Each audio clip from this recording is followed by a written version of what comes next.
Because the psychologists tell us, but we also know in our gut, that fear makes people cringe and worry and stick their head under the pillow and go and have a drink. Hope that you can get together with your neighbours and get that pedestrian crossing you need so the kids can get to the park. Hope that you can get together with your classmates and arrange a litter pick and clean up the area around the school. Doing things, being active, making a difference is absolutely crucial, and hope is what gets people doing those things.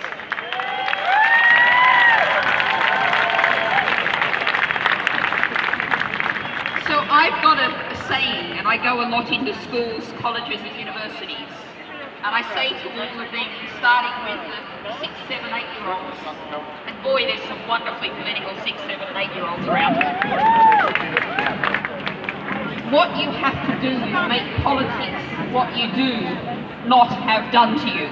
Politics has been done to us for decades, and this is what we've got. We've got to do it ourselves. This is DIY politics.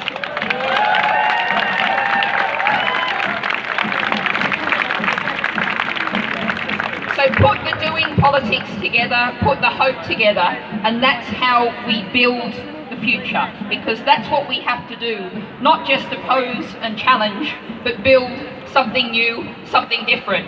And we have to start with the smallest children who really get it, right through to, I saw the sign over there, Grandparents Against Climate Change. Let's give them a special cheer.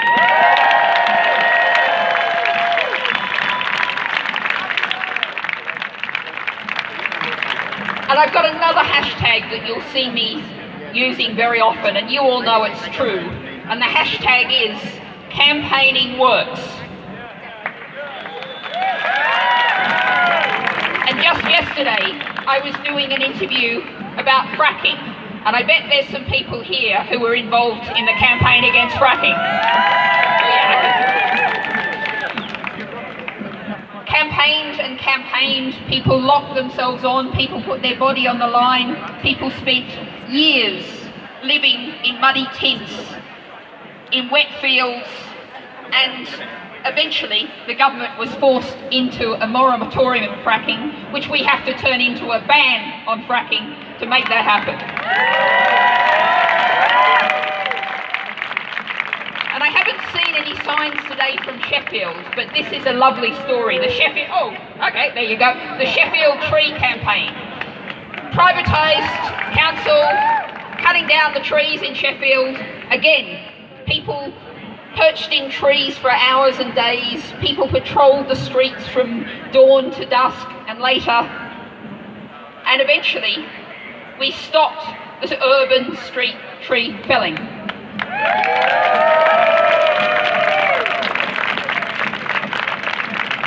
So I'm going to finish with a final message of hope. People often ask me, how do you know that you're going to win? You have to win, but how do you know you're going to win? I don't know. What I do know is politics is not pre-written. History is not pre-written. History is made.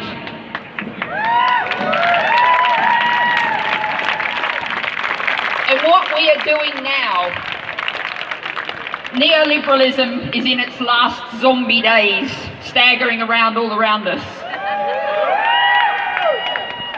We're looking to build the political order for the next 30 or 40 years. That has to be an order that says we have a universal basic income. Everyone can put food on the table, keep a roof over their head.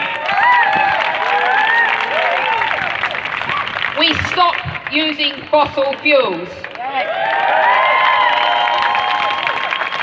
We ensure everyone has a warm, comfortable, affordable to heat home that's secure, that's their home for as long as they want it.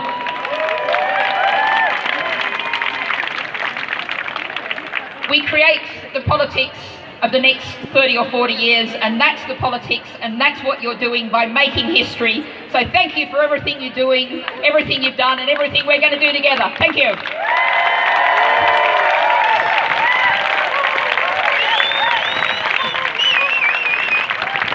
Big cheer for the amazing Natalie Bennett.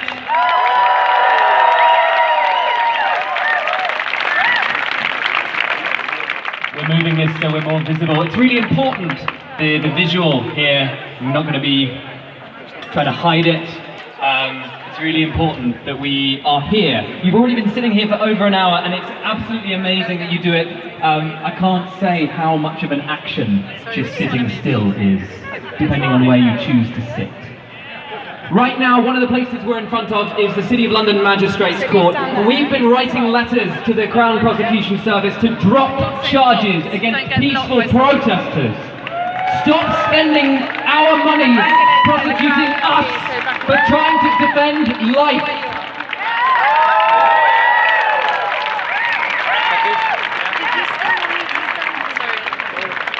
A couple hours ago, a few protesters from a few amazing human beings from our sister movement, HS2 Rebellion, went onto the roof of Marsh Insurance Company. Marsh Insurance Company insures High Speed 2.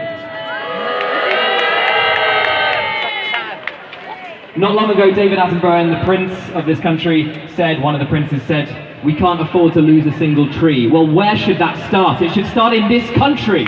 We can't afford to lose a single tree. HS2 is obviously about more than that, but I don't want to take up time just to say big love to those activists who are sacrificing so much right now. Our next speaker is the UNESCO Special Junior Envoy for Youth and Environment, Georgia Elliott-Smith. Welcome.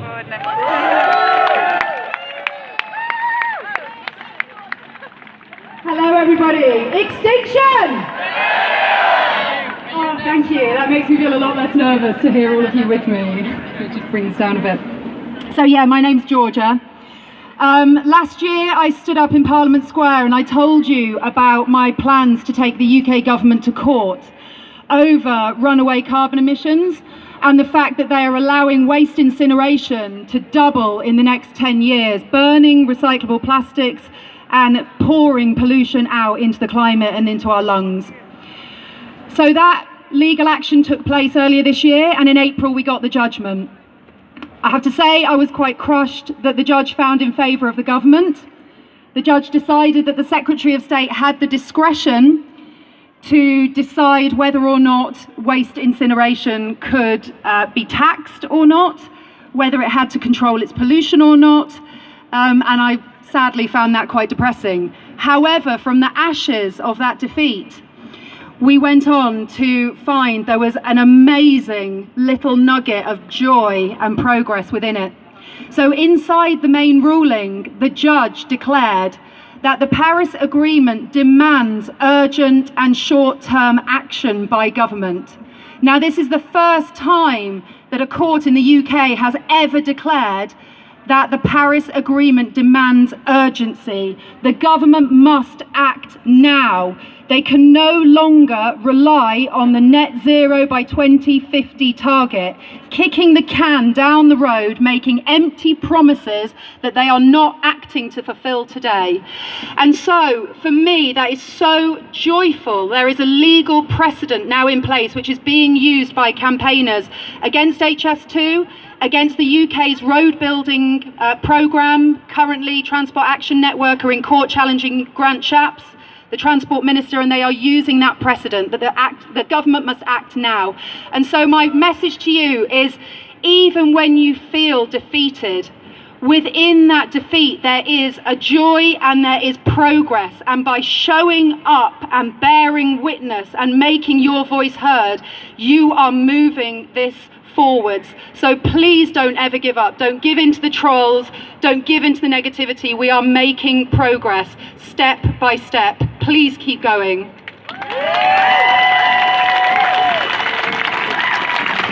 Thank you. So,